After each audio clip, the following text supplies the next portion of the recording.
BioShock Infinite has just released a brand new DLC entitled Burial at Sea, Episode 1. Of course, there's going to be an Episode 2 in the future, and I actually enjoyed the first DLC, Clash in the Clouds, but this is the first story DLC where we actually get to play as Booker DeWitt and Elizabeth, but this time we're not in Columbia, we're in Rapture, before all went to hell in the first game, and you play as Booker DeWitt, who is a private investigator in this version of the story, and Elizabeth, who is now a femme fatale type character, wants him to look for a girl named Sally. So Booker and Elizabeth decide to team up to look for this girl named Sally in the underwater city of Rapture. While short, the story is excellent and very interesting, especially since Elizabeth is such a different character in this DLC than she is in Infinite's story. She's way more serious, kind of badass, and less trusting of Booker. She is still as likable as she is in the regular story, but for a completely different reason.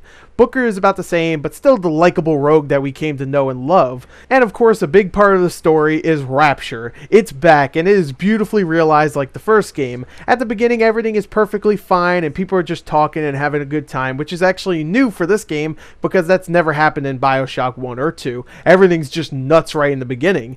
In this one, it starts off, calm and cool. You get to listen to people's conversations, and that's fine. Then the craziness happens and the splicers emerge.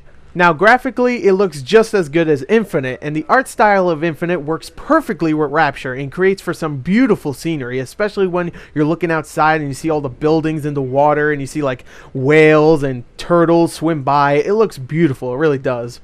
Length aside, it's not just a reskinned version of Columbia. They actually went out of their way to recreate Rapture and give us a bunch of brand new things to look at. So I feel like this could be its own video game besides just another DLC. I really appreciate that they actually put effort into this because a lot of DLCs out there are just 30, 40, maybe an hour worth of content. That's stuff we've already done before and it doesn't really add anything to the story. Here it definitely does, and it actually does feel like there's a lot of effort being put into this. While kind of repetitious, the character models look really good, especially Elizabeth's, which portrays plenty of different emotions just from the way she looks at things. Kind of like BioShock Infinite, where she looks at something and she looks bewildered or something. They do the same thing here. And while it's not used as much as I thought it was going to be, the noir style of this game is really good, especially with Elizabeth's character, who looks like she's straight out of a noir movie. She has the jet black hair, she got the blood red lips, and she's got that dress. Ooh, sexy. Also, some of the environment, some of the lighting, even the dialogue itself makes it feel very noirish. Now, it's not used too much, mind you, but it is used effectively. And when the action gets fired up, it looks and sounds great. I didn't have any problems technically or graphically during gameplay, which is good. And of course, the voice acting in this game is phenomenal. You have Troy Baker and Courtney Draper reprising their roles as Booker and Elizabeth. And luckily, they are great here. The material they work with is fantastic. The dialogue is great, especially when they're talking to one another. It is completely different than the way they talk to each other in Infinite, because in there, they were a little bit, they were friendlier. Here, it's actually kind of hostile at times, which I actually really like that. So the dialogue here is great, and they do a fantastic job like they usually do. Now, gameplay is probably the least unique part of this DLC. It's pretty much the same as BioShock Infinite, besides a new plasmid and a couple new weapons. Now, that's not a bad thing, because the gameplay is just as fun and fast as it was in Infinite, but they do decrease the amount of ammo you get, which is a lot like the original BioShock. I actually enjoyed that part because it made me think about what I should do next, besides just running in there and killing everything because I had tons of ammo. Booker can also use a couple of vigors from Infinite in this DLC and can even upgrade those with money he finds in the environment, but he also acquires a brand new vigor, or plasmid seeing that this is Rapture,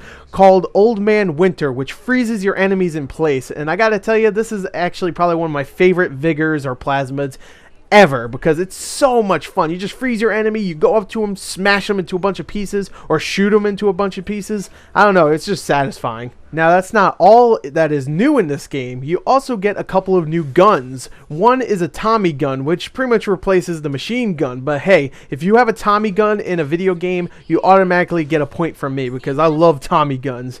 And a brand new weapon called the Radar Range, which shoots a laser at an enemy, and if you hold it for a couple of seconds, they actually explode into big meaty chunks, and it's actually very satisfying to use, especially if there's a bunch of enemies together and you shoot one and they explode. It will chain react and hit everybody else, and it's very satisfying. But that's exactly what this DLC is. It's just satisfying. The gunplay, the story itself, the sound, the graphics, the environment, everything is satisfying. It's really good. I don't understand all the complaints. Sure, the DLC is kind of short. I beat it in a little over 3 hours because I took my time, but some people can beat it in probably like 90 minutes. But really, I mean, it's a $15 DLC, but if you add a $5 to that, you can get the season pass and get this one, the next one, and the past DLC all for just 20 bucks. So really, I think that's actually a deal. You're getting some quality stuff here. It's quality over quantity, and damn, is this quality. I really enjoyed my time with this DLC. They did a great job of mixing the gameplay from BioShock Infinite with the world of BioShock 1. And I just cannot wait until episode 2 of Burial at Sea. That was my review for episode 1. I have to say this also. The ending in this game, this DLC, was awesome. And Irrational Games, Ken Levine, I love you guys. You know how to make a great game with an excellent story, and I cannot wait until episode 2. So there you go. There's my review for episode 1. I hope you enjoyed it. Thank you, and goodbye.